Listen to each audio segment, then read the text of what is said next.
আজ আমরা এমন একটা বিষয় নিয়ে কথা বলবো যেটা পুরোপুরি কন্ট্রোভার্সিয়াল, যেখানে এক পক্ষ পুরোপুরি ঠিকও নয় আর কেউ পুরোপুরি ভুলও নয়। হ্যাঁ, ঠিক ধরেছেন, আজকে আমরা কথা বলবো এই হকার উচ্ছেদ নিয়ে। কেউ বলছে গরিব মানুষের রুজি রুটি কেড়ে নেওয়া হচ্ছে, আর কেউ বলছে অবশেষে প্ল্যাটফর্মগুলো মানুষের ব্যবহারের জন্য আনা হচ্ছে। আর এই দুই পক্ষের প্রশ্ন এবং দ্বন্দ্বের মাঝখানে হারিয়ে যাচ্ছে আসল প্রশ্নটা। তো তোমরা ভিডিওটা শুরু থেকে শেষ অবধি অবশ্যই দেখো। তো ব্যাপারটা ভালোভাবে বুঝতে গেলে আমাদের এটা আগে বুঝতে হবে যে রেল স্টেশন আসলে কার জন্য, যাত্রীদের জন্য নাকি দোকানপাটের জন্য, নাকি উভয় পক্ষের জন্য। আবেগ নয়, একটু যুক্তি দিয়ে কথা বলবো। আর হ্যাঁ, আমাকে কমেন্টে গালাগালি দেওয়ার আগে ভিডিওটা প্লিজ পুরো দেখো। আমি দুই পক্ষের তরফ থেকে বিষয়টিকে রাখার চেষ্টা করেছি। যারা লোকাল ট্রেনে যাতায়াত করেন তারা বুঝতে পারবেন আমি কি বলছি। অনেক স্টেশনে এমন পরিস্থিতি যে ট্রেন থেকে নামার পরে আপনি বুঝতে পারবেন না যে আপনি প্ল্যাটফর্মে নেমেছেন নাকি কোনো বাজারের মধ্যে নেমেছেন। একদিকে জামা কাপড়ের দোকান, একদিকে জুতোর দোকান, এক সাইডে ঘুগনি বিক্রি হচ্ছে, কোনো এক সাইডে অন্য কিছু বিক্রি হচ্ছে, আর এর মধ্যে দিয়েই মানুষ ঠেলাঠেলি করে হাঁটছে। কিন্তু কথা হলো যে এইগুলো কি পুরোটাই খারাপ? না, পুরোটা খারাপ না। উল্টে এর বদলে বহু যাত্রীর সুবিধা হয়েছে। অফিস থেকে ফেরার পথে তাদের আর আলাদা করে বাজারে যেতে হচ্ছে না, তারা প্ল্যাটফর্ম থেকেই পরিবারের ছোটখাটো জিনিসপত্র কিনে বাড়িতে নিয়ে যেতেন। বাট আমাদের এটা বুঝতে হবে, convenience and lack of control দুটো কিন্তু সেম জিনিস নয়। এখানে সমস্যা কিন্তু ব্যবসায়ীদের সাথে নয় বা হকারদের সাথে নয়। এখানে সমস্যাটা হলো অবৈধ দখল। যারা হকার আর দোকানদারের মধ্যে কিন্তু একটা পার্থক্য আছে।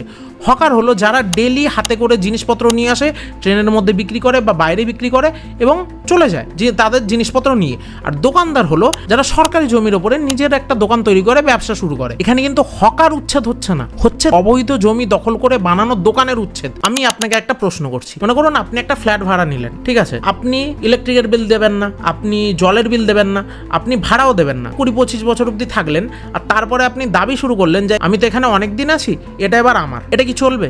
অবশ্যই চলবে না। যখন এটা চলবেই না, তাহলে সরকারি সম্পত্তির ক্ষেত্রে আলাদা নিয়ম কেন হবে? অনেকে ওই সরকারি ওই জায়গাতে 20-25 বছর ধরে ব্যবসা করছেন, আর এটা সত্যি যে হ্যাঁ অনেক দিন ধরে তারা ব্যবসা করছেন। আমি একটা ইন্টারভিউতে এমন দেখছিলাম যে একজন এসে বলছেন যে এখানে আমার বাবা আগে বসতো, এখন আমি বসছি। কিন্তু কথাটা এটা যে অনেক দিন ধরে বসলেই ওটা তো আর আপনার পৈতৃক সম্পত্তি হয়ে যায় না। চলুন আমি আপনাকেই একটা প্রশ্ন করছি, মনে করুন কোনো একটা সরকারি জমির ওপরে আপনি রয়েছেন 25 বছর ধরে, তাহলে কি সেই জমিটার ওপরে আপনার অধিকার হয়ে যায়? দেখুন, এই পয়েন্টে এসে আবেগটা, ইমোশনটা একটু সরিয়ে রাখুন, একটু নিরাপত্তার কথায় আসি। কিছু কিছু প্ল্যাটফর্ম এমন আছে যেখানে কিনা দুটো প্ল্যাটফর্ম নেই, সিঙ্গেল প্ল্যাটফর্ম। যেমন গড়িয়া, পার্ক সার্কাস, এরকম কিছু প্ল্যাটফর্ম আছে যেগুলো কিনা সিঙ্গেল প্ল্যাটফর্মের উপরে তৈরি, তার মাঝখান দিয়ে সারি সারি দোকান করে রেখেছে। আর সেখানে অফিস টাইমে প্রচুর পরিমাণে ভিড় হয়। কিছু কিছু দোকান এমন আছে যেগুলো ইয়েলো লাইনের বর্ডারের কাছে পর্যন্ত পৌঁছে গিয়েছে। আর এত ভিড়ের মধ্যে একটু অসাবধানতার কারণে যদি কোনো দুর্ঘটনা ঘটে যায়, সেই দায়িত্ব কে নেবে? আমরা সাধারণ মানুষ তো সিম্পল ব্লেম করে দেবো ভাই রেলওয়ের ওপরে, যে ভাই রেল কোনো সেফটি রাখে না, রেল কোনো রেলের দায়িত্ব রেল কিছুই করে না। কিন্তু এই রেলকে দোষ দেওয়ার আগে আমাদের এইটা প্রশ্ন করা দরকার যে সেই জায়গাটা, সেই প্ল্যাটফর্মটা কি তৈরি হয়েছিল দোকান বসানোর জন্য নাকি ট্রেন চলাচলের জন্য, যাত্রী সাধারণ মানুষের জন্য? বাট এবার আমি আসি হকারদের বিষয়ে। হকারদের সমস্যাটাও বাস্তব। অনেকেই এই ব্যবসার উপরে নির্ভর করে পরিবার চালান, অনেকের ছেলে মেয়ে পড়াশুনোও করছে, আর অনেকের বাড়িতে ইএমআইও চলছে, কারোর উপরে লোন পর্যন্ত রয়েছে। আর এদের মধ্যে অনেকেই এই ব্যবসা ছাড়া অন্য কোনো কাজ জানেন না। তাই একদিনে যদি তাদের উচ্ছেদ করে দেওয়া হয় তাহলে সমস্যা তো হবেই। আর এটাই বাস্তব, এটা অস্বীকার করা যায় না। কিন্তু এখানে সমাধানটা কি? এখানে দুটো অপশন আছে। 1 নম্বর অপশন অবৈধ দখল বজায় রাখা, আর 2 নম্বর অপশন বৈধ ব্যবসার ব্যবস্থা তৈরি করা। আমার মতে এই দুটোর মধ্যে সেকেন্ড অপশনটাই বেটার। এবার আসি আমি সেই যুক্তিতে যেটা কিনা সব থেকে বেশি কন্ট্রোভার্সিয়াল। সেটা হলো আমরা এখানে 20 থেকে 25 বছর ব্যবসা করছি, এই জায়গাতেই মানুষ না সব থেকে বড় ভুল করে ফেলে। তারা দীর্ঘদিনের উপস্থিতিকে অধিকার মনে করে নেয়, কিন্তু বাস্তবতা হলো সরকারি জমির উপরে দোকান বানিয়ে বছরের পর বছর ধরে সেটা সুবিধা নিলে সেটা অধিকার হয়ে যায় না, বরঞ্চ সেটা একটা অভ্যাসে পরিণত হয়ে যায়। আর এই অভ্যাস ভাঙতে গেলে কষ্ট তো হবেই। সবাই প্রবলেমের কথা বলছে কিন্তু কেউ সলিউশনের কথা বলছে না। যারা ভাবছেন যে আমি এই বিষয়টাকে পুরোপুরি একেবারে সাপোর্ট করছি, যে দোকানদারদের তুলে দেওয়া হচ্ছে, আমার খুব মজা লাগছে, এটা কিন্তু একদমই নয়। আমার সাথে তাদের কোনো পার্সোনাল শত্রুতা নেই। আমার মতে সমাধানটা কিন্তু সহজ হওয়া উচিত। যারা সত্যি আবার নতুন করে দোকান করতে চান, সব সেফটি রেগুলেশন গাইডলাইন দিয়ে একটা রেজিস্ট্রেশন করানো উচিত সরকারের।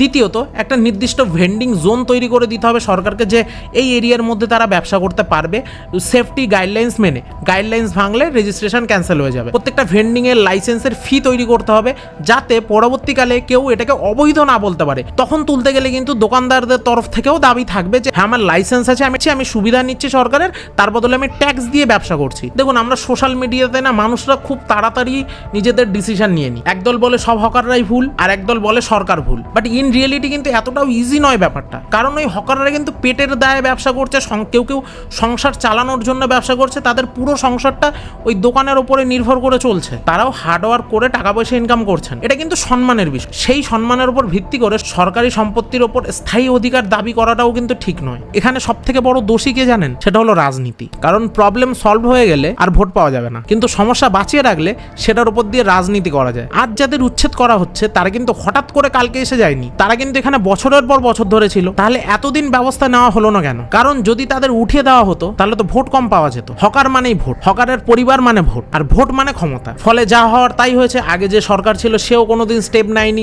এদেরকে তুলে দিলে ভাই এদের থেকে ভোটও পাওয়া যাবে না, সেই জন্য তারাও কোনো স্টেপ নেয়নি এই বিষয়ে। ফলে ধীরে ধীরে ছোট ছোট করে প্রবলেম তৈরি হয়েছে, অ্যান্ড একটা টাইমের পরে গিয়ে সেই প্রবলেমটা এত বিশাল আকার নিয়েছে। ক্ষমতায় যে সরকার থাকবে সেই বলবে যে স্টেশন পরিষ্কার করতে হবে, আর হেরে গিয়ে যখন সে বিরোধী হয়ে যাবে তখন সে বলবে গরিবের পাশে দাঁড়াতে হবে। কিন্তু প্রশ্ন এখানে এই যে 25 বছর ধরে এই পরিস্থিতি তৈরি হয়েছে, এই পরিস্থিতিটা তৈরি হতে দিল কে? আজ যারা উচ্ছেদের বিরুদ্ধে প্রশ্ন তুলছে তারা এতদিন কোথায় ছিল? তারাও তো তাদের জন্য কিছু করতে পারতো যখন তারা ওই সরকারি জমির উপরে উইদাউট লাইসেন্স বসেছিল। তবে সরকারকে মনে রাখতে হবে, মানুষকে হারানো সহজ কিন্তু বিকল্প রাস্তা তৈরি করাটা কঠিন।